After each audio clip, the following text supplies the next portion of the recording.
¿Sabes quiénes fundaron Roma? Roma nació a orillas del río Tíber alrededor de 750 a.C. En aquella época había varias ciudades griegas que se habían asentado a orillas del mar, en la península itálica. Entonces Roma, que todavía era tan pequeñita como un niño recién nacido, comenzó a crecer imitando el modelo de estas florecientes ciudades-estado griegas. Tal fue la influencia que ejercieron las ciudades griegas sobre ellos que los romanos aseguraban ser descendientes de héroes de la guerra de Troya. ¿Recuerdan a Aquiles y a Héctor? Los romanos decían ser parientes de Héctor, es decir, de los troyanos, ya que Eneas, un héroe troyano que era hijo de Venus, luego de abandonar la ciudad en llamas, viajó miles de kilómetros y fundó la ciudad de Roma. Rómulo y Remo. Rómulo y Remo eran unos hermanos gemelos y descendientes de Eneas, y por lo tanto, cuando fueran grandes, tendrían derecho a reclamar ese reino. Así que para evitar eso, su ambicioso tío decidió abandonarlos dentro de una canasta en la orilla del río Tíber. Entonces, una loba llamada Luperca descubrió a los dos niños recién nacidos y los amamantó como si fuera su propio hijo. Cuando Rómulo y Remo crecieron, quisieron fundar una ciudad, pero intentando poner los límites de esa ciudad, los dos hermanos se pelearon y Rómulo mató a Remo. Así fue como Rómulo se proclamó fundador y primer rey de Roma. Rómulo y Remo eran hijos de Marte, el dios de la guerra, así que en sus venas corría sangre divina, poderosa y muy combatida, pero a la vez su tatarabuelo, Eneas, había sido hijo de Venus, la diosa del amor y de la belleza. Los romanos fueron mezcla explosiva, la guerra y el amor.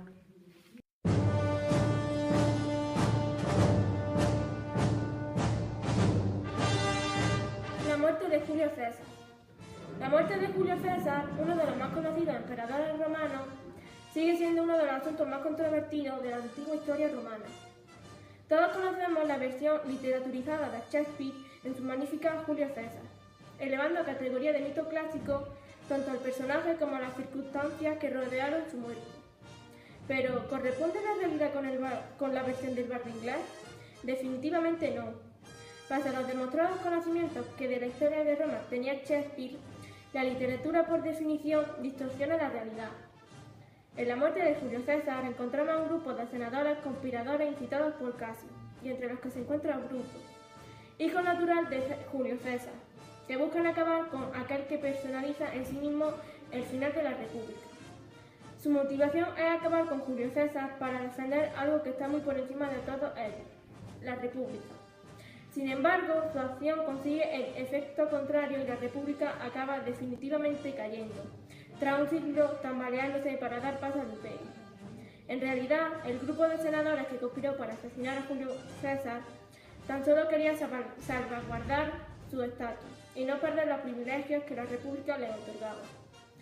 Pero acabaron siendo perseguidos y ajusticiados todos, y cada uno de los que asentaron las 23 puñaladas que acabaron con la vida del gran conquistador de la Galia.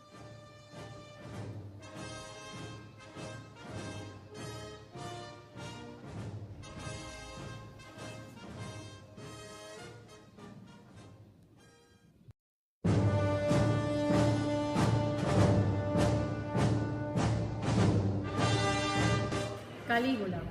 Muchos fueron los emperadores romanos, pero solo algunos se mantienen grabados en nuestra memoria ad aeternum.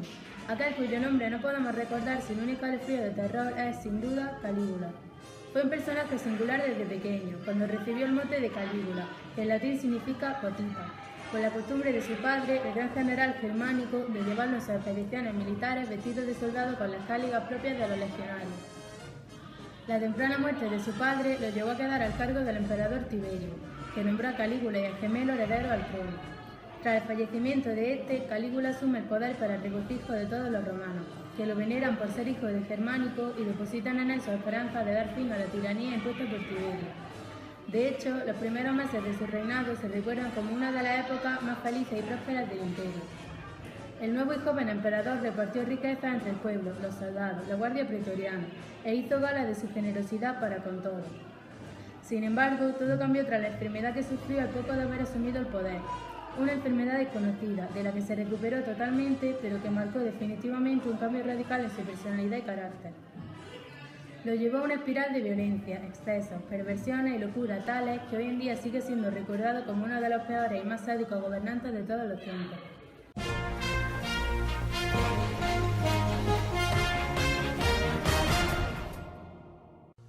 El Coliseo romano.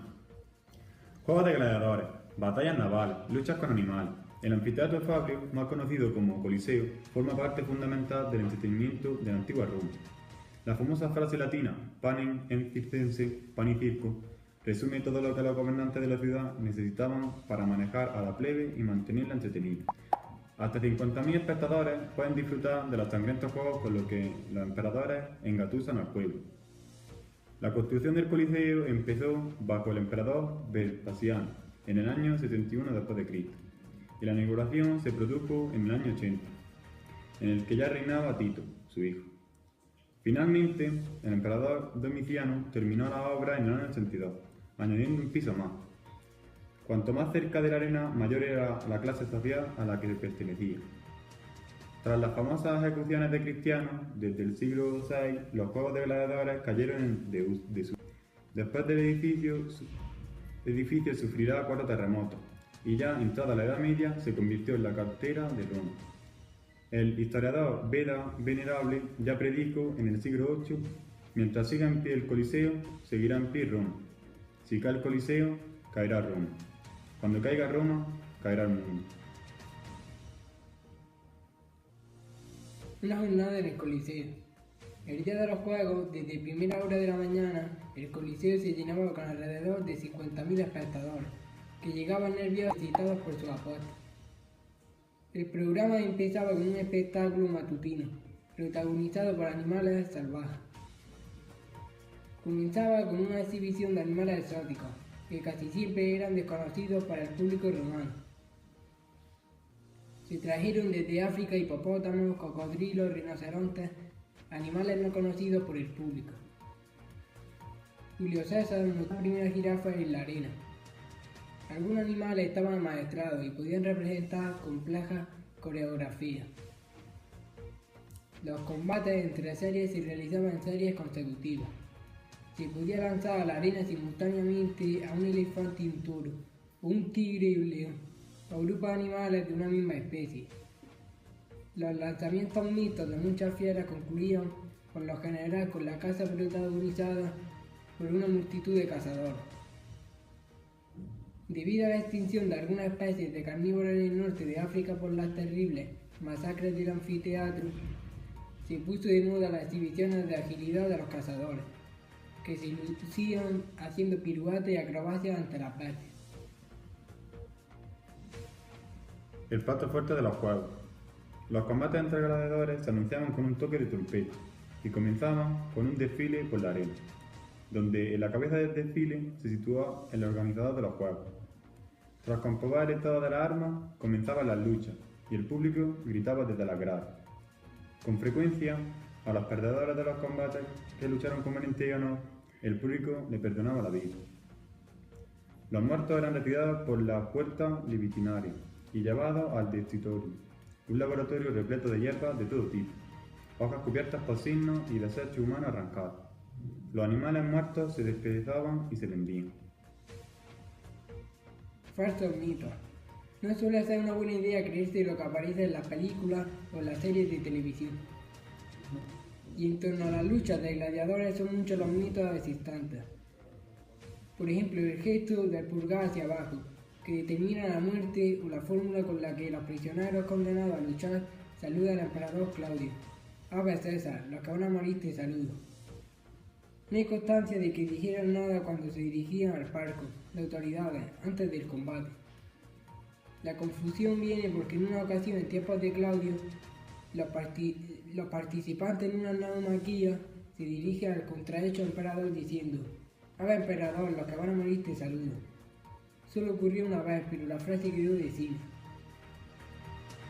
El gesto del pulgar hacia arriba o hacia abajo para declarar el destino al perdedor tampoco es cierto.